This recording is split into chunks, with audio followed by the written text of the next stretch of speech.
आप समझ सकते हैं कि एक एक्सीडेंट की तरह मैं राजनीति में आई। जी। रातों रात उसका नतीजा आपको सामने नजर नहीं आता। लड़के और लड़कियां हैं जो डॉक्टर बन गए।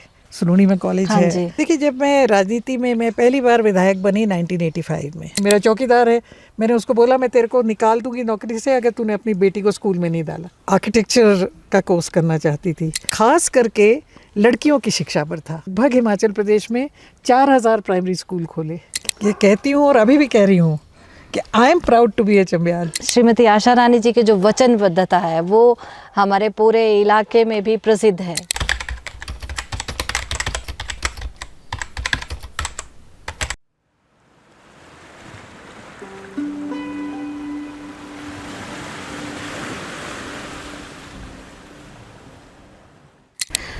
नमस्कार, आज हमारे साथ जो मौजूद हैं श्रीमती आशा कुमारी जी, जो भारतीय राष्ट्रीय कांग्रेस की वरिष्ठ नेता और 6 बार विधायक और हिमाचल प्रदेश की पूर्व शिक्षा मंत्री। आज हम उनके राजनीतिक जीवन के बारे में नहीं, उनकी जो अनुभव हैं उनकी बात करेंगे। नमस्कार मैडम। नमस्कार जी। आपका बहुत स्वागत करती हूँ और समय देने के लिए बहुत बहुत धन्यवाद। नहीं। तो मैडम, मैं आपसे ये जानना चाहती हूँ कि जिस तरह से आपका राजनीतिक जीवन रहा है, बहुत ही स्पष्ट वक्ता के रूप में, और लेकिन आप उस जीवन से हटकर आप स्वयं को कहाँ देखती हैं और किस तरह से देखती हैं? देखिए, राजनीति तो मेरे लिए एक, आप समझ सकते हैं कि एक एक्सीडेंट की तरह मैं राजनीति में आई।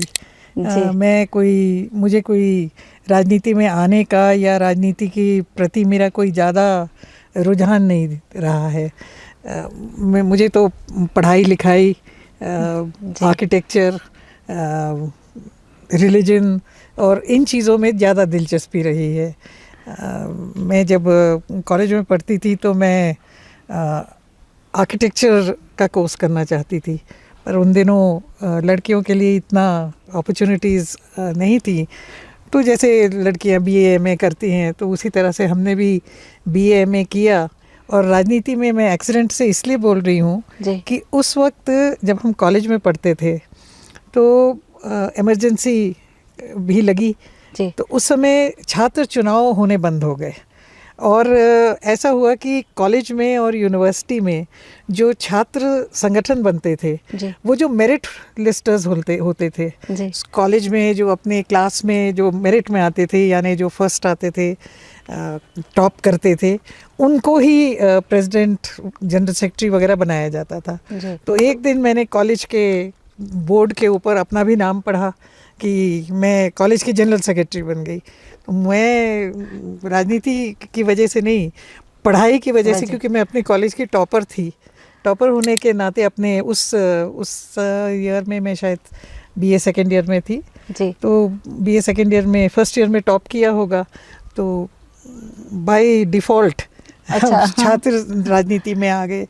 उसके बाद जब एक बार आप किसी भी चीज़ के साथ जुड़ जाते हैं तो वो आगे उसी तरह से चलता है। मैं तो समझती हूँ कि राजनीति से ज़्यादा मुझे समाज सेवा लगता है कि राजनीति एक ज़रिया है जिससे कि बहुत सारी चीज़ें जो कि समाज में की जा सकती हैं, उसके लिए ये मैं समझती हूँ कि मैं इसलिए शायद टिकी रही। और फिर कुछ ऐसा है कि मैं कांग्रेस पार्टी में हूँ। मैं पूरा परिवार कई जिसको कहते हैं जनरेशन से, पीढ़ियों से हम कांग्रेस में ही रहे हैं। तो एक कांग्रेस के प्रति भी वचनबद्धता। मेरे मदर भी मंत्री थे मध्य प्रदेश में, मैं छत्तीसगढ़ से हूँ। तो मध्य प्रदेश जब अनडिवाइडेड था, छत्तीसगढ़ बना नहीं था, तो उस समय से ही हमारा जो कांग्रेस पार्टी के साथ जुड़ाव रहा है। और जब पार्टी ने ऐसा चाहा कि मैं लड़ूं, मैंने कभी टिकट नहीं मांगी, ना पहली बार और ना आखिरी बार जो चुनाव लड़ी उसमें भी। मैं समझती हूँ कि अगर पार्टी समझती है कि मैं किसी लायक हूँ तो मैं राजनीति में रही।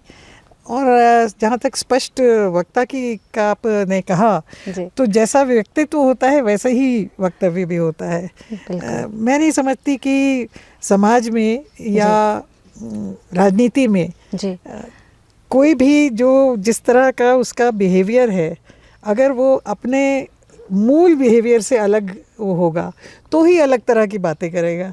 मैं तो जैसा मैं अपने लाइफ में मेरे को अपने पेरेंट्स ने सिखाया, या मैं शादी करके चंबा आई जी। छत्तीसगढ़ से चंबा बहुत दूर है, बहुत दूर है बहुत दूर है, और कल्चरली भी बहुत फ़र्क difference है। है, जी। लेकिन मुझे ज़्यादा इसलिए महसूस नहीं होता था या हुआ क्योंकि मेरे मदर जो है वो हिमाचल से हैं थे। अच्छा। शिमला से, जुब्बल से। तो हम बचपन से ही शिमला के साथ, हिमाचल के साथ एसोसिएटेड रहे। और जो मेरी सास थी राजमाता साहब जी। मैं उनको बचपन से जानती थी। अच्छा। आपस में रिश्तेदारी रही थी, हैं। तो शादियों में या कहीं मैं अपने ससुर को भी जानते जानते थी। थे। ये अलग बात है कि मेरी शादी जब हुई तो वो इस दुनिया में नहीं थे, पर उनको भी मैं जानती थी। मेरी जो दोनों नंदे हैं उनको जी। भी मैं बचपन से जानती थी। तो ऐसा मुझे कोई कुछ कल्चरल शॉक या कोई वैसा नहीं लगा। मतलब एकदम से कोई ऐसा कुछ नहीं हुआ, आप नहीं।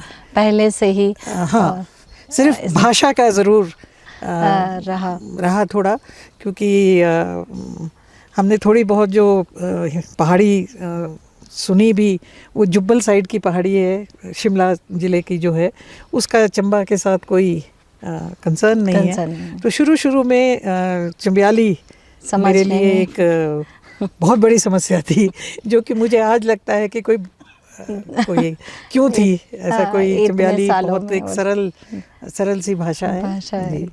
बिल्कुल सही कहा मैम आपने कि डिज़र्विंग होना ही बहुत बड़ी बात होती है, और जिसका इनर सेल्फ जैसा हो वो बाहर भी वैसा ही व्यवहार करता है, जैसा कि आप हैं। जब अब आपने बताया कि राजनीति में आप एक्सीडेंटली आई, आप टॉपर थी, तो उस की वजह से आपको चुना गया था जनरल सेक्रेटरी, और उसके बाद आपने जब हिमाचल में राजनीति में कदम रखा, आपने शिक्षा मंत्री के रूप में भी काम किए हैं। तो आपने जब जनता और सरकार के बीच में एक बहुत बड़ा सेतु बनी थी आप अपने शिक्षा मंत्री कार्यकाल के दौरान, तो तब आपका कैसा अनुभव रहा, कुछ खास? देखिए, जब मैं राजनीति में मैं पहली बार विधायक बनी 1985 में। जी। 1985 में जब मैं विधायक बनी तो मुझे जब राजीव गांधी जी द्वारा चुनाव लड़ने के लिए निर्देश दिए गए, जी। तो मैंने चंबा पैलेस के बाहर भी बहुत कम पैर रखा था। मैं यहाँ के जो रास्ते थे या जो गांव थे उनसे वाकिफ़ भी नहीं थी। और जैसा मैंने आपको बताया कि मेरी चंबियाली भी कमज़ोर थी और हिंदी भी कमज़ोर थी। मैं कॉन्वेंट में पढ़ी हुई हूँ, तो हमारा ज़्यादा जिसको बोलते हैं नेचुरल भाषा जो है वो अंग्रेज़ी थी।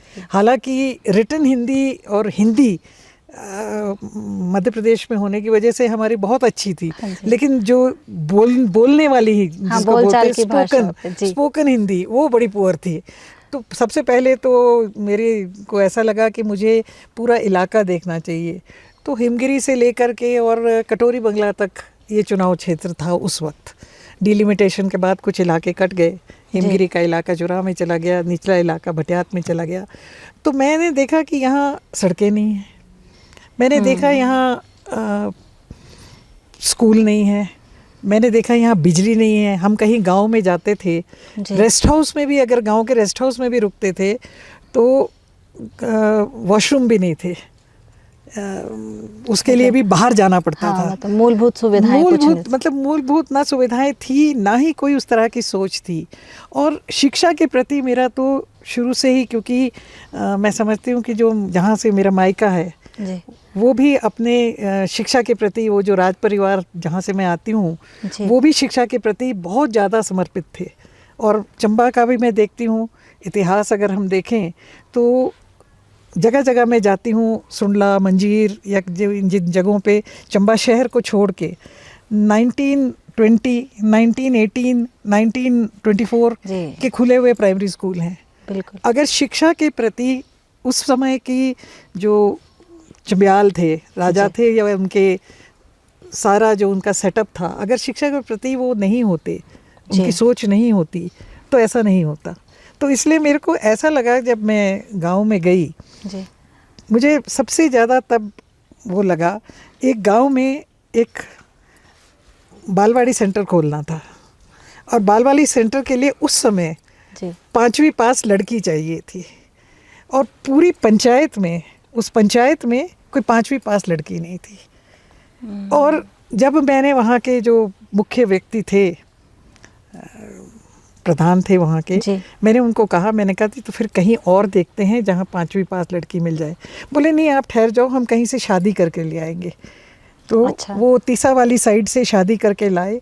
तब मुझे ऐसा लगा कि शिक्षा एक क्षेत्र है जो बहुत ही, जिसमें हम पिछड़े हुए थे। लाइटें नहीं थी, पानी नहीं था कहीं भी, जिसको हम नलके वाला पानी बोले, जी, जी, हाँ लोग जी। पनिहारों से या उठा करके पानी लाते थे। तो मुझे ऐसा लगा कि मैं और कुछ कर सकूं या ना कर सकूं, इन क्षेत्रों में मुझे बहुत ज़्यादा स्कोप नज़र आया कि इसमें मैं बहुत कुछ बेहतर कर सकती हूँ। और सबसे बड़ी बात ये थी कि राजा वीरभद्र सिंह जी जो मुख्यमंत्री थे, जी। मेरे मौसा भी थे, वो अलग सी बात थी, मेरे पिता समान थे, पर उनका भी रुझान जो है वो खास करके लड़कियों की शिक्षा पर था। हम भी अगर पढ़े तो उसमें बहुत बड़ा हाथ जो है वीरभद्र सिंह जी का था। जी। वो लड़कियों को पढ़ाने के फेवर में रहते थे। मेरी जो मासी की बेटी है, जो मेरी हम उम्र हैं, वो लोकपाल तक गई, चीफ जस्टिस रही। मैं राजनीति में हूँ, आपके सामने हूँ, तो हमें पढ़ाया लिखाया। तो मुझे ये लगा कि शिक्षा जो है ये सबसे बड़ा इस इलाके के लिए एक वरदान साबित होगा, खास करके लड़कियों के लिए। और यही कारण था, और ये मेरा कह सकते हैं कि सौभाग्य रहा कि मुझे हिमाचल प्रदेश का पहला प्राथमिक शिक्षा मंत्री बनने का मौका मिला। और उस समय मैं DPP का एक प्रोजेक्ट जो था वर्ल्ड बैंक से, उसको थ्रू कराने में मेरी कामयाबी मुझे मिली। और हम 4 ज़िलों में, हिमाचल प्रदेश के 4 ज़िलों में, जिसमें चंबा भी था जी। और लगभग मेरे अपने हाथों से लगभग हिमाचल प्रदेश में 4000 प्राइमरी स्कूल खोले। लगभग 3900 हो सकता है, 4100 हो सकता है, लेकिन फिगर जो है वो 4000 के आसपास की है। और लोगों को मोटिवेट किया कि लड़कियों को भी पढ़ाना है, वरना लड़कियों को पढ़ाने का रिवाज नहीं था। तो आज हम देखते हैं कि लड़कियां जो हैं, हमारे इलाके की लड़कियां UGC नीट पास कर रही हैं। आज हमारी लड़कियां एग्रीकल्चर में BSc करके आ रही हैं। आज हमारी लड़कियां जगह जगह हम देखते हैं कि एग्ज़ाम्स क्लियर कर रहे हैं, सेंट्रल सर्विसेज में जा रही हैं, स्टेट सर्विसेज में जा रही हैं, लड़के भी जा रहे हैं। हाँ जी। तो शिक्षा का प्रसार जो है, मुझे ऐसा लगा कि जो लोगों से मैंने सुना जी, महिलाओं से मैंने सुना, लड़कियों से मैंने सुना, कभी कभी मेरी पब्लिक मीटिंग में मैं बोलती थी कि अगर कोई ऐसी लड़की है जो पढ़ नहीं पा रही है और पढ़ना चाहती है, वो मुझे बताए। तो मैं ज़्यादा तो नहीं कह सकती, पर 85 से आज 2026 हो गए, 41 साल हो गए। इन 41 सालों में मैंने कम से कम 100 लड़कियों को खुद पढ़ाया होगा। ना हम किसी को बताते हैं जी। ना ही हम चाहते हैं कि, एक तरफ से ये भी बात आती है कि शायद उनकी गरीबी की बात सामने आएगी, पर हमेशा गरीबी की बात नहीं थी। कई जगहों पे ऐसा भी था जहाँ पे पिता जो हैं जी, वो लड़की को पढ़ाने के फेवर में नहीं थे, तो लड़के की फीस वो देने को तैयार थे, लड़की की नहीं। तो ऐसी कम से कम 100 लड़कियाँ होंगी। कईयों को JBT कराया, कईयों को B.Ed कराया, कईयों को नर्सिंग कराया, कई लेक्चरर हैं, जगह जगह पे हैं, मुझे मिलती रहती हैं। तो मेरे को ये लगता है कि ये मेरे को सबसे ज़्यादा सेटिस्फाइंग एज अ मिनिस्टर, मेरे को सबसे ज़्यादा सेटिस्फाइंग जो चीज़ रही वो ये रही कि शिक्षा का प्रसार पूरे हिमाचल में हम कर पाए। ऐसा नहीं है कि हम लोकलाइज होके कि मैंने सिर्फ अपने चुनाव क्षेत्र में किया, पूरे हिमाचल प्रदेश में। और वो विजन जो है वो राजा वीरभद्र सिंह का था। और आज राजा वीरभद्र सिंह की विजन की वजह से हम देखते हैं कि यहाँ हम डलहौजी में बैठे हैं अभी, इस डलहौजी के आसपास ही कम से कम 25 लड़के और लड़कियाँ हैं जो डॉक्टर बन गए। बिल्कुल। जो सोच भी नहीं सकते थे।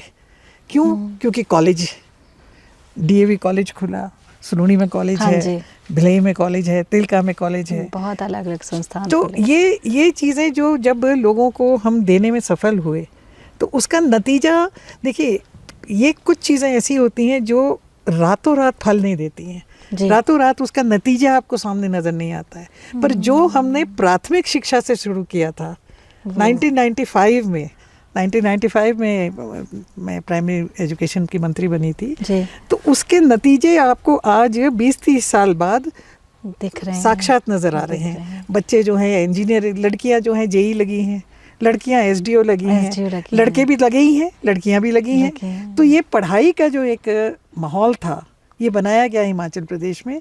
ये मैं समझती हूँ कि राजा वीरभद्र सिंह जी की सोच जो थी वो बहुत सकारात्मक थी इस दिशा में भी, शिक्षा के खास करके लड़कियों की शिक्षा के और उच्च शिक्षा, क्योंकि उन्होंने उसको कंटिन्यू रखा। ऐसा नहीं किया कि प्राथमिक कर दिया और छोड़ दिया, फिर माध्यमिक पे भी उन्होंने उतना ही जोर दिया, फिर सीनियर सेकेंडरी पे उतना जोर दिया, फिर कॉलेजेस पे उतना जोर दिया, polytechnic, engineering college, medical college. Chamba में मेडिकल कॉलेज होगा ऐसा मैं नहीं समझती कि कोई सोचता भी था, मगर राजा वीरभद्र सिंह जी के सोच से और उस टाइम गुलाम नबी आज़ाद जी तब कांग्रेस पार्टी में थे, मंत्री थे, केंद्रीय मंत्री थे, तो वो ये साकार हुआ और आज वो सच्चाई है और वहाँ पे हमारे बच्चे पढ़ रहे हैं। तो मैं समझती हूँ कि मेरे लिए जो लोकल लोगों से संवाद रहा उसमें ये बहुत बड़ी बात रही कि सड़कों का विस्तार और शिक्षा का विस्तार, स्वास्थ्य सेवाओं का विस्तार हुआ, लेकिन जितना मैं समझती हूँ कि हो सकता है उतना अभी नहीं हो पाया है। लेकिन जो शिक्षा के क्षेत्र में जैसे आपने जो बीज रोपित किए थे, आज आप कह रहे हैं कि कितने ही बच्चियां खासकर अच्छे पदों पे काम कर रहे हैं उस शिक्षा की वजह से जो आपने बीज बोया था, तो वो आज फलीभूत है। वो आपके प्रयास वो सब जगह मैम दिखते भी हैं, आपकी उपलब्धियां भी दिखती हैं। इसके साथ साथ जो आज का वक्त है मैम, जो आजकल के युवा खासकर इस दौर में, चंबा की बात करूं मैं तो नशे में लिप्त हो रहे हैं बुरी तरह से। ये बेरोज़गारी वजह है, क्या वजह है, ये आप क्या कहना चाहेंगे इस बारे में कुछ? देखिए, ये बहुत चिंता का विषय है। चंबा भी इसमें पीछे नहीं है, ये कह सकते हैं हम। हमने फिल्म देखी थी उड़ता पंजाब जी, और पंजाब बहुत इस मामले में बदनाम रहा कि पंजाब में हमने तो नाम भी पहली बार पंजाब में ही सुना था, चिट्टा जी। भांग चरस तो सुनते हम यहाँ भी, हाँ जी, चंबा में भी सुनते थे, लेकिन चिट्टा का नाम हमने पहली बार पंजाब में सुना था। मगर अब आए दिन हम सुनते हैं कि गांव में ओवरडोज से, चिट्टा के ओवरडोज से मौत हो गई। यंग बच्चे हैं, क्यों इस दिशा में जा रहे हैं? और सबसे हैरानी की बात ये है कि इसमें ऐसा नहीं है कि सिर्फ हमारा यूथ जो लड़के हैं वो इसमें इन्वॉल्व है, लड़कियां इन्वॉल्व हैं। हमें आश्चर्य होता है कि पति पत्नी इन्वॉल्व है जी, परिवार इन्वॉल्व है। चंबा में जो इंसिडेंट हुआ उसमें परिवार इन्वॉल्व था, जिसमें कि महिला खुद बच्चों के साथ अपने बच्चों के साथ मिलके ये कर रही थी, जहाँ पति पत्नी मिलकर के ये कर रहे हैं। एक तो मुझे ये भी लगता है कि समाज के जो नैतिक मूल्य हैं वो भी थोड़े गिर गए, ये कह लीजिए कि अब अलग हो गए हैं। जो पहले पुराने ज़माने के नैतिक मूल्य थे वो अब समाज में नहीं रहे हैं। अब पैसा कमाना है किसी भी कीमत पर, और ये जो नशा है ये इसको बेच करके, इसको जैसे कहते हैं ईजी मनी, आसानी से पैसा कमाना, ये एक बात है। आप सही कह रहे हैं कि बेरोज़गारी भी इसका एक कारण है। दूसरा, अपनी जड़ों से भी बच्चे थोड़ा दूर हो रहे कट गए हैं, दूर हो रहे हैं। अब जो खेती के साथ जुड़ाव था, जो गांव के साथ लगाव था, वो थोड़ा कम होता जा रहा है। और निश्चित तौर पे बहुत बड़ी चिंता का विषय है। और मैं तो खास करके समाज में महिलाओं को अपील करना चाहूँगी कि इसको आप छुपाने की कोशिश ना करें। इसको कोई सरकार या कोई गवर्नमेंट इंटरवेंशन से ये ख़त्म नहीं हो सकता। ये एक सामाजिक बुराई है और समाज को इसमें आगे आना ही पड़ेगा, क्योंकि बच्चे हम सबके ही होंगे। ऐसा नहीं है कि हम ये सोचें कि मेरा बच्चा तो आज नहीं है, कल होगा, कल होगा, मेरी बच्ची आज नहीं है कल होगी। और हैरानी है कि मतलब पढ़े लिखे MBA किए हुए, BBA किए हुए, डिग्रीज लिए हुए, और शायद फ्रस्ट्रेशन में कि नौकरी नहीं है या नहीं है, कम और या पैसे। ये भी है कि नौकरी में एक लिमिटेड इनकम होती है, एक उतना खुला पैसा नहीं होता है। जबकि ड्रग्स में ऐसा सुनते हैं कि बहुत खुली कमाई है। तो ये सामाजिक बुराई है, और इसमें समाज को, विशेष करके महिलाओं को आगे आना ही पड़ेगा। और जब तक हम सब मिलकर के इसके खिलाफ लड़ेंगे नहीं, मैं नहीं समझती। हालांकि सरकारें प्रयास करती हैं। बिल्कुल। अभी हम देख रहे हैं कि तरह तरह के इंसेंटिव भी दिए जाने का प्रयास किया गया है कि अगर कोई बताएगा तो उसको इंसेंटिव भी देंगे। नौकरी से भी लोगों को बर्खास्त किया गया है, बहुत अच्छा कदम है। अगर कोई सरकारी नौकरी में है और इसमें पाया जाता है कि वो चिट्टे में संलिप्त है, उसको नौकरी से बर्खास्त करना मैं बहुत अच्छा कदम मानती हूँ। पंचायतों में चुनाव होने, कहीं चुनाव होने, वहाँ पे अगर कोई संलिप्त है वो चुनाव ना लड़े, अच्छा कदम है। क्योंकि जो मुखिया है, अगर वो ही संलिप्त होगा तो वो आगे वो क्या, समाज को वो क्या दिशा देगा। जी, ये बहुत बढ़िया संदेश श्रीमती आशा कुमारी जी ने दिया है कि परिवार और समाज को आगे आना होगा। ये सरकारों की जिम्मेदारी उतनी नहीं है जितनी एक परिवार की है, महिलाओं की है, कि वो अपने बच्चे किस तरह से किस दिशा में जा रहे हैं वही देख सकती है। एक माँ ही देख सकती है उसके बच्चे में क्या परिवर्तन आ रहा है, उसके हाव भाव बदल तो नहीं रहे हैं। वो शुरुआत में ही अगर वो पकड़ ले तो इन चीज़ों से काफ़ी हद तक बचा जा सकता है और समाज को एक नई दिशा भी दी जा सकती है। मैडम, और इसी संदर्भ में आगे चलते हुए मैं आपसे ये पूछना चाहूँगी कि जैसे जो आजकल के हमारे चंबा के युवा हैं, या हम लोग भी कह लें, अपनी संस्कृति से कहीं बहुत पीछे हट रहे हैं। देखिए, ये जो आपने टॉपिक छेड़ा ना, ये मेरे दिल के करीबी टॉपिक्स में से एक है। मैं अक्सर जहाँ जाती हूँ, भाषण भी देती हूँ, तो मैं ये कहती हूँ और अभी भी कह रही हूँ कि I am proud to be a Chambiyal. जी, आप भी are you proud or not? आपको अपने पे गर्व है या कि नहीं है? अपनी संस्कृति, अपना इतिहास, अपना कल्चर, अगर हम इसी को भूल जाएंगे तो फिर हमारे पास रह क्या जाएगा? देखिए, चंबा की संस्कृति एक तो पुरानी बहुत है। जी, बिल्कुल। अगर हम देखें तो सिविलाइजेशन के हिसाब से हमारी जो चंबा की सिविलाइजेशन है बहुत पुरानी है। हमारे संस्कृति, हमारे गीत, संगीत, नृत्य, इसके लिए हम लोग फेमस थे। हाँ। और मैं देखती हूँ, मैं स्कूलों में जाती हूँ, कई फंक्शनों में जाती हूँ, कहीं और भी जाती हूँ, तो जब मैं पहले जाती थी तो ज़्यादातर चंबा के ही नृत्य, चंबा के ही प्रस्तुतियाँ, चंबा की ही से जुड़ी हुई चीज़ें जो हैं वो सामने आती थी। आजकल मैं जब जाती हूँ तो मैं देखती हूँ कि चंबा का कुछ हो या ना हो, पंजाबी गिद्दा जरूर होगा। पंजाबी भंगड़ा, मैं पंजाबी गिद्दे भंगड़े के खिलाफ नहीं हूँ, पर मेरे कहने का ये तात्पर्य है कि हमें जुड़े रहना चाहिए अपनी संस्कृति के साथ भी। जी, हमारे जो पहनावा है, चंबा का पहनावा बहुत खूबसूरत है। चंबा की पशुआत से खूबसूरत मैं नहीं समझती कोई भी ड्रेस जो है, पहनावा जो है। जी, मेरा ये मानना है कि बहुत सुंदर है, बहुत खूबसूरत है। हमारे जो पुराने तरह के जो कुर्ते थे, जो सुथन पजामा हम डालते थे, चंबा में जो एक रिवाज था, हम वो सब छोड़ करके, ठीक है मॉडर्न होना भी, समय के साथ आदमी मॉडर्न भी होता है, लेकिन अपने कल्चर के साथ जुड़ाव नहीं छोड़ना चाहिए। और इसका मैं हमेशा उदाहरण देती हूँ कि हम हिमाचल में ही अगर देख लें तो आप कुल्लू को देख लें, हिमाचल में ही आप शिमला को देख लें, उन लोगों ने अपना, या किन्नौर को देख लें, स्पीति को देखें, उन्होंने अपना कल्चर नहीं छोड़ा। पर इसका मतलब ये नहीं कि वो पैसे नहीं कमाते हैं और वो मॉडर्न नहीं है, या वो हिंदी अंग्रेजी नहीं बोलते हैं, लेकिन उनको अपने कल्चर के ऊपर भी बहुत गर्व है, बहुत ज़्यादा गर्व है। और अपने देवी देवताओं के कल्चर पे, अब हम अगर अपने चंबा के उसके हिसाब से देखें तो नवाला देना हमारा बड़ा एक पुराना बहुत ही, हाँ जी, वो बहुत है, पुरानी परंपरा है। बहुत पुरानी परंपरा है, ना किसी ने सिखाई ना किसी ने सिखानी है। एंचली हाँ जी, का गान जो हाँ, है वो बहुत हमारा पुराना है। बिल्कुल। अब धीरे धीरे हम देख रहे हैं कि इन चीज़ों में भी मॉडर्नाइजेशन लाई जा रही है।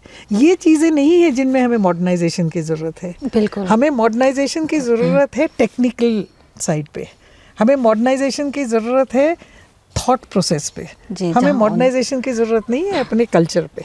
जी, कल्चर हमारा जितना हम उसको प्रिजर्व करके रखेंगे, अगर हम देखें तो चंबा का जो गान है तरह जी, तरह का है, बहुत चाहे वो एंचलियाँ हों, चाहे आपके जब मिंजर लगता है तो कुंजड़ी मल्हार है। गाने का वो है, आपके मुसद्दे वाले जो मुसद्दे गाना वाले, गाते जी, हैं, जो बिल्कुल। अलग अलग तरह का जो हमारा कल्चर है। हमारी जो चुराई नाटी है जी, बिल्कुल। उसका अपना ही एक वो है, जो हमारे भरमौर की हाँ, लोहांचली डाल के और पूरी नृत्य करते सिर से हो। पैर तक सज के जो खूबसूरती है वो कहाँ देखने को मिलती है। पर हम उससे किनारा कर रहे हैं, और किनारा करना मैं नहीं समझती कि कोई अच्छी बात है।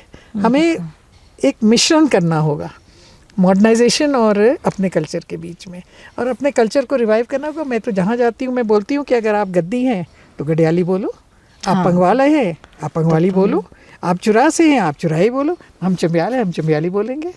इसमें शर्म की बात नहीं होनी चाहिए, इसमें एक गौरव महसूस होना चाहिए कि हम चंबियाल हैं। जी, और अपनी संस्कृति को मैं देखती हूँ, मेरे पास कई बार लंदन से कई यूनिवर्सिटीज़ से, बाहर की यूनिवर्सिटी से भी, इंडियन यूनिवर्सिटी से भी स्कॉलर्स आते हैं। जी, कोई कलकत्ता से आते हैं, कभी दिल्ली से आते हैं, लंदन से आते हैं, अमेरिका से आते हैं, और वो यहाँ आकर के कल्चर और हिस्ट्री के बारे में जानना चाहते हैं। और वो ये देखना चाहते हैं कि ये जो हमारे जैसे जो गद्दी हमारे वो डालते हैं, हाँ, चोला चोला डालते हैं, जो उस पे एम्ब्रॉयडरी करते हैं, हाँ, उसको शीशा कुछ बोलते लगाता हैं, मुझे शब्द इस वक्त नहीं हाँ, आ रहा है हाँ, कि वो कहाँ होता है, कौन करता है, कैसे बनाते देखिए हैं। उनका इंटरेस्ट है और हमारा इंटरेस्ट हमारा खत्म नहीं हो है। गया है, और वो उसके रिसर्च करने के लिए वहाँ से आते हैं। और बहुत जैसे हमारा चंबा रुमाल है, हाँ जी, इससे, और इसमें जो हमारी ललिता वकील हैं, जी, उन्होंने वो पूरे तो हिंदुस्तान में अपना नाम राष्ट्रीय स्तर कमाया पे, है। बिल्कुल। और हमारे लिए ये गर्व की बात है, बहुत गर्व की बात है कि चंबा का रुमाल कितना फेमस है। हाँ चंबा जी, की चप्पल भी अपने आप में एक चंबा अलग का से, थाल है, हाँ, चंबा की स्टैच्यूज हैं जो ब्रास का काम होता है। मगर मुझे लगता है कि हम उस तरह से उसको वो नहीं कर पाए, जिसको कहते हैं ना मार्केट में हम हाँ, अपनी चीज़ों को वो नहीं कर पाए। हमने दूसरी जगह की चीज़ों को अपने में अपना लिया। खान पान चंबा का अपना है, हमारी जो धाम है, हाँ, चाहे हम वेजिटेरियन बोलें चाहे नॉन वेजिटेरियन बोलें, दोनों तरह की धाम जो है, जो चंबा का खमोद बनता है, मैं नहीं समझती कि ऐसा मटन मीट कहीं भी बनता है।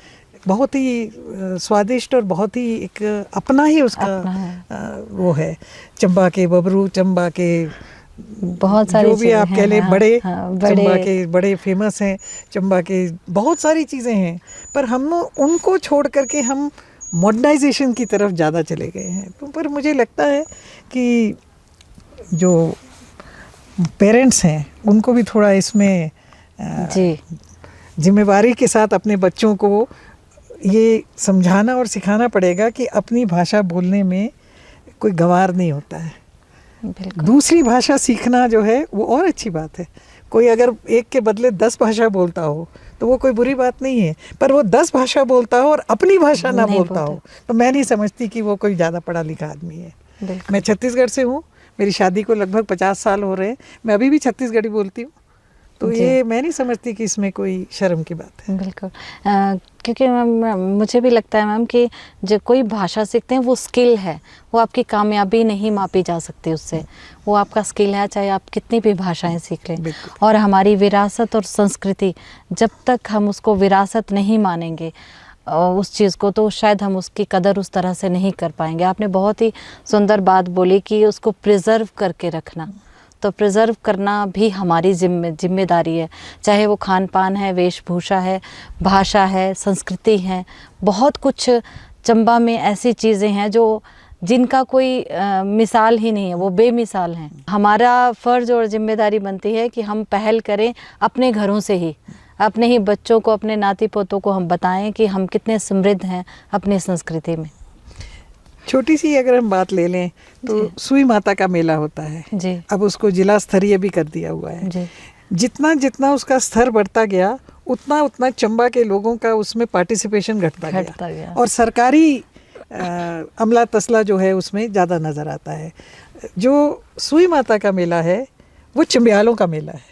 बिल्कुल। अगर उसमें चंबियाल नहीं हिस्सा लेंगे और सरकारी अमला तमला लेगा तो एक जो हमारी बहुत बड़ी विरासत है सुई माता की, जी, हम उसको ही खुद ख़त्म कर रहे हैं। कोई प्रयास नहीं करना चाहता शायद मैम। ऐसे मुझे शायद ऐसे पता नहीं बोलना चाहिए कि नहीं, मैंने एक बार प्रयास किया था, रानी सुनैना स्मृति अवार्ड करवाया था, आप मुख्य अतिथि के रूप में आए थे उसमें। लेकिन उस वक्त भी मैंने बहुत लोगों से मिली, मैं सरकारी तौर पर भी गैर सरकारी तौर पर भी, पर ऐसे अफसोस के साथ कहूँगी कि मुझे कहीं से वो हौसला नहीं मिला। मुझे भी रानी सुनैना माँ पे गर्व है। आज अगर हम हैं तो उन्हीं की वजह से हैं। आप तो उन्हीं की पीढ़ी से आते हैं, तो पता नहीं क्यों वो सवाल मुझे भी जवाब नहीं मिल पाता। ये जो संस्कृति से आप अभी कह रही थी, अपनी विरासत से हम दूर हो रहे हैं, ये उसी का एक जीता जाता उदाहरण है कि ये जो कि एक है ही चंबियालों का। रानी सुनैना का जो मेला होता है वो है ही चंबियालों का, पर वो अब एक औपचारिकता बन के रह गया है। बिल्कुल। अब जो वो मैं तो बोल रही हूँ आपको कि मैंने पिछले 40 साल से, हालांकि मैं चंबियाल बाय मैरिज हूँ, जी जी, तो मैंने तो एक उम्र के बाद देखा। आप लोग तो पैदा ही चंबा में हुए हैं, तो मैं देख रही हूँ कि आज से 40, 45, 50 साल पहले से और अब में इतना फ़र्क आ गया है। तो जब असली में होता रहा होगा वो तो क्या उसका रंग होगा, वो चाहे मिंजर हो, उसका स्तर जरूर अंतर्राष्ट्रीय हो गया है। लेकिन अब वो एक ऐसे आयोजन कहीं भी होते हैं, इसका कोई उसका व्यापारिक स्तर पे बढ़ रहे हैं मैम, बिजनेस की तरह से बढ़ रहे हैं, लेकिन सांस्कृतिक स्तर शायद कम हो रहा है। चंबा की जो संस्कृति का स्तर है, चंबा में जो चंबा और चंबियाल जिसके साथ जुड़े हुए हैं, और देखिए चंबा की ऐसा नहीं है कि राज परिवार जुड़ा हुआ है इतिहास के साथ, चंबा का हर परिवार जुड़ा हुआ है। हर परिवार का इतिहास जो है चंबा के साथ जुड़ा हुआ है। देखिए चंबा की जो जब राजाओं का समय था तो चंबा इतना फॉरवर्ड था कि चंबा में हिंदुस्तान का दूसरा पावर हाउस था। पहला दार्जिलिंग में था, दूसरा चंबा में था। एशिया का पहला लेप्रेसी हॉस्पिटल जो है चंबा में था। चंबा में मैं अभी आपसे बात पहले भी की कि 1924, 1920, 1918 में आपको प्राइमरी स्कूल मिलेंगे जो उस समय के खुले हुए हैं। चंबा में स्कूल्स थे जी, आसमानी कोठी, आसमानी कोठी, और ये जो हैं ये बड़े पुराने स्कूल हैं, ये बहुत पुराने टाइम से चल रहे आ रहे हैं। एक सिस्टम था, यानी कि चंबा बहुत आगे था, फॉरवर्ड था, म्यूजियम था, हॉस्पिटल था उसी समय, म्यूजियम था, हॉस्पिटल था, सब कुछ था। आज़ादी के बाद शायद ऐसा भी हुआ कि हम हिमाचल का हिस्सा बने और हिमाचल के हम बिल्कुल आखिरी छोर पे हैं, और आखिरी छोर पे होने की वजह से शायद हम थोड़े अपेक्षित रहे। और जो सबसे फॉरवर्ड कह लीजिए राज्य था हिल स्टेट्स में चंबा, वो आज पिछड़े ज़िले में आ गया। तो कहीं ना कहीं कुछ ऐसा हुआ है, कुछ कमी हम लोगों की भी रही होगी, चंबा के लोगों की, कि हम अपनी बात उस दृढ़ता से रख नहीं पाए, और कुछ सरकारों की भी अनदेखी रही होगी चंबा के प्रति। हालांकि मैं देखती हूँ कि चंबा में आज की तारीख में कोई ऐसी चीज़ नहीं है जो नहीं है। मेडिकल कॉलेज है, पॉलिटेक्निक्स हैं, स्कूल्स हैं, कॉलेजेस हैं, हर चीज़। और डलहौजी का तो वैसे ही शिक्षा का हब माना जाता है, और यहाँ से पढ़े के चाहे पंजाब हो चाहे कहीं और के हों, जम्मू कश्मीर, बड़े बड़े अफसर यहाँ से निकले हैं। तो ऐसी बात नहीं है कि चंबा में कोई फैसिलिटीज़ की पहले कमी थी, मगर समय के साथ शायद इंडस्ट्रियलाइजेशन में हम पीछे हैं।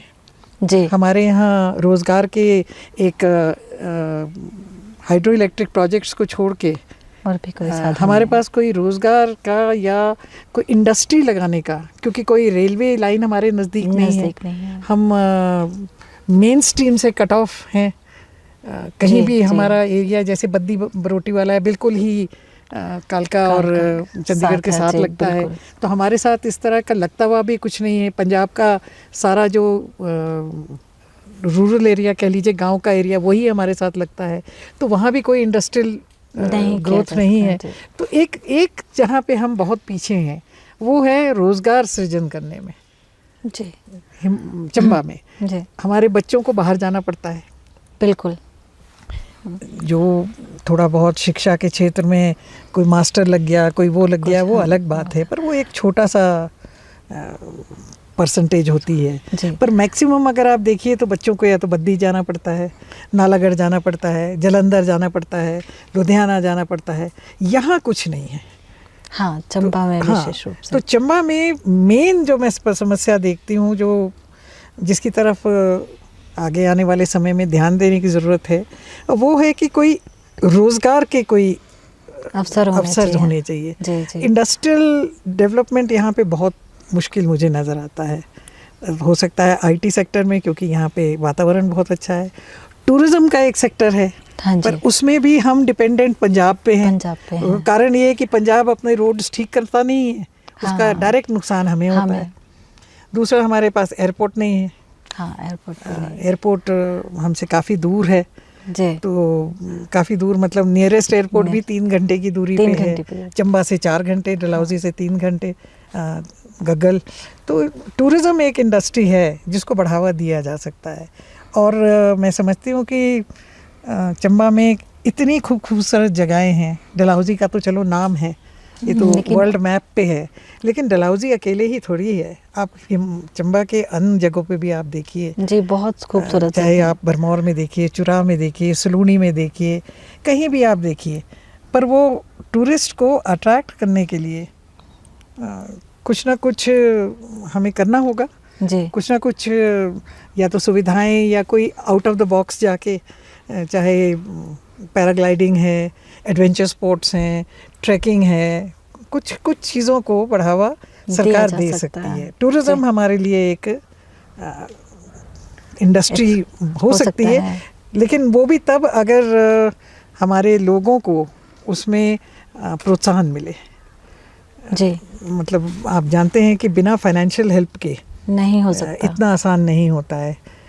हालांकि डलहौजी के आसपास बहुत लोगों ने होम स्टेज बना रखे हैं वो, पर हम पिछले जब से कोरोना काल से हम देख रहे हैं, आप चंबा में भी आप देखते हैं कि टूरिस्ट का इनफ्लो कम हो गया है। बिल्कुल हुआ है, टूरिस्ट का इनफ्लो कम हो गया है।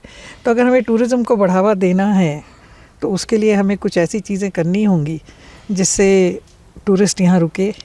पीछे मंत्री आए थे, अर्बन मंत्री अपने विक्रमादित्य जी, हाँ जी। तो उनके सामने एक हमने प्रेजेंटेशन दी थी। डलहौजी के आसपास कुछ अम्यूज़मेंट पार्क, एक नेचर पार्क, पर सिर्फ डलहौजी और उसको डेवलप करना ही काफ़ी नहीं है। मैं समझती हूँ कि बैरागढ़, चांजू चर्रा का एरिया, वहाँ से जो रास्ता पांगी को जाता है जी, बहुत ही खूबसूरत है।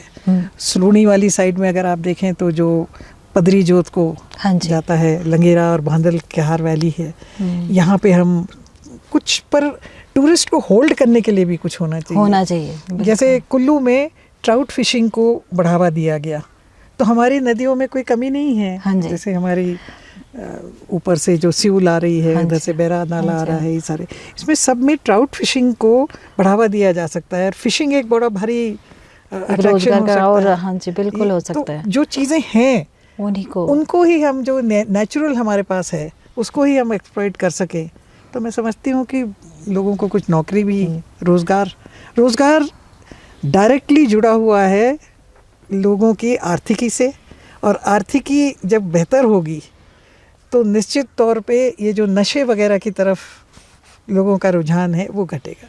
जी, बहुत सुंदर बात। बहुत ही सटीक बात कही मैडम आपने कि जहाँ सिर्फ समस्या की बात नहीं की, आपने समाधान की तरफ भी इशारे किए कि ये चीज़ें हो सकती हैं। और ये बिल्कुल जुड़ती है बात कि अगर युवाओं को रोज़गार मिलेगा, वहाँ के लोगों को रोज़गार मिलेगा, तो खुद ब खुद जो ये बुराइयां हैं वो धीरे धीरे दूर होती चली जाएंगी और एक खुशहाल हिमाचल या चंबा बन सकता है।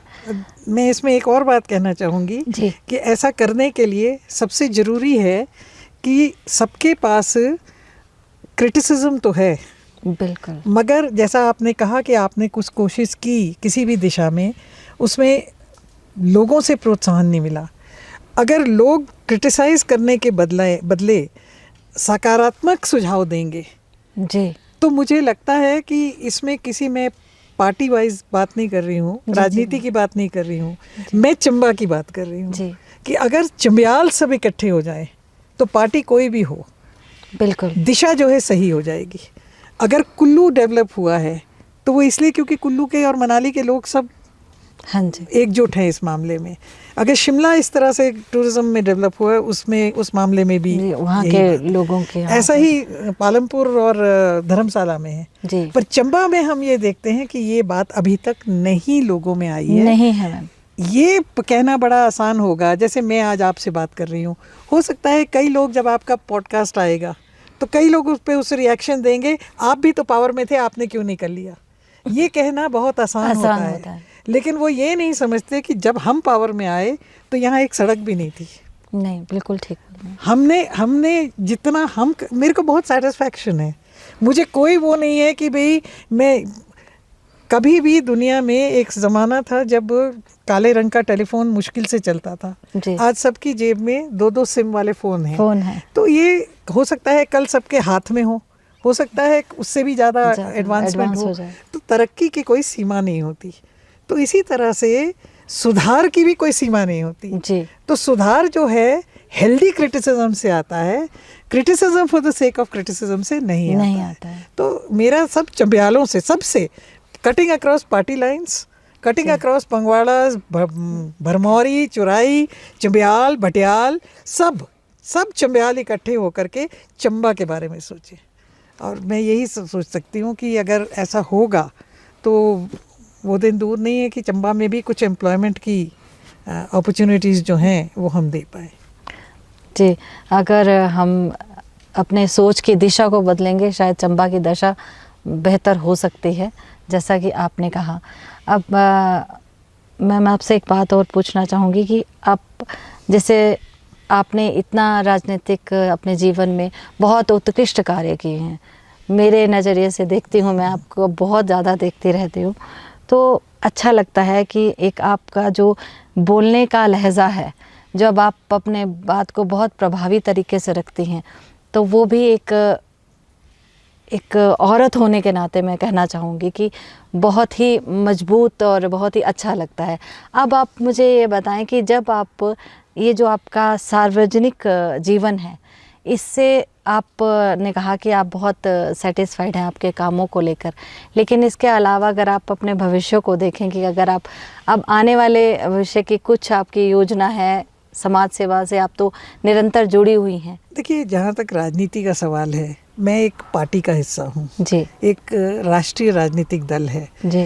राजनीति के क्षेत्र में तो हम अपनी पार्टी के जो भी आदेश होते हैं उसके साथ जुड़े हैं। लेकिन जहाँ तक मेरा व्यक्तिगत प्रश्न है जी। तो मैं तो जहाँ कुछ भी कर सकती हूँ उसको करने से मैं पीछे हटने वाली नहीं हूँ। बचपन से मेरी माता जो थी वो भी मंत्री रहीं अनडिवाइडेड मध्य प्रदेश में। बचपन से हमें सिखाया गया कि लड़के लड़कियां बराबर होते हैं। हम दो भाई और 3 बहनें थे और हमें बराबर कि वो किया गया, कभी ऐसा नहीं महसूस करने दिया कि तुम लड़की हो तो तुम कमज़ोर हो। तो मैं ये समझती हूँ कि यही चीज़ जो है मेरे को जीवन में काम आई। और मेरे पेरेंट्स, उनका बहुत बड़ा मेरे ऊपर इन्फ्लुएंस रहा। राजा वीरभद्र सिंह जी जो कि मेरे फादर की तरह ही थे, उनका बहुत बड़ा इन्फ्लुएंस रहा। तो इस तरह के इन्फ्लुएंस जब आपके लाइफ में होंगे जिनकी खुद की सोच सकारात्मक हो बिल्कुल। तो आपकी सोच भी उसी तरह की बनती जाएगी। तो जहाँ तक राजनीति का प्रश्न है, वो तो मेरी पार्टी फैसला करेगी कि मैंने क्या करना है और क्या नहीं करना है। जी। जहाँ तक मेरा प्रश्न है, मैं अपने कामों से हटने वाली नहीं हूँ। मैं तो जहाँ तक जो कर सकती हूँ, जिसके लिए कर सकती हूँ और नहीं कर सकती हूँ, तो ये मेरे में एक कमी भी है। और मुझे लोग, मेरे वर्कर भी कई बार बोलते हैं कि मैडम आपको एक काम के लिए हमें भेजना पड़ेगा, आप झूठ बोलना नहीं सीख सके अभी तक। तब मुझे आप बताइए 70 साल की उम्र में मैं झूठ बोलना सीखूंगी? मैं तो जो मेरे को ठीक लगता है मैं बोल देती हूँ। जो मुझे लगता है कि कोई व्यक्ति जो मुझे बात बोल रहा है ये होने वाली नहीं है, जी। तो मेरी ये सोच होती है कि ये बंदा 20 बार आएगा, पैसा खर्च करेगा या करेगी, बनना इसका कुछ है नहीं। मुझे मेरे माँ बाप ने पढ़ाया लिखाया या दुनिया क्यों दिखाई अगर मैं किसी को सही एडवाइस ना दे सकूं? तो जी। मैं ये समझती हूँ कि मैं अगर बोलती हूँ, कभी कभी कड़वा भी बोलती हूँ, क्योंकि कभी किसी को ना सुनना पसंद नहीं है।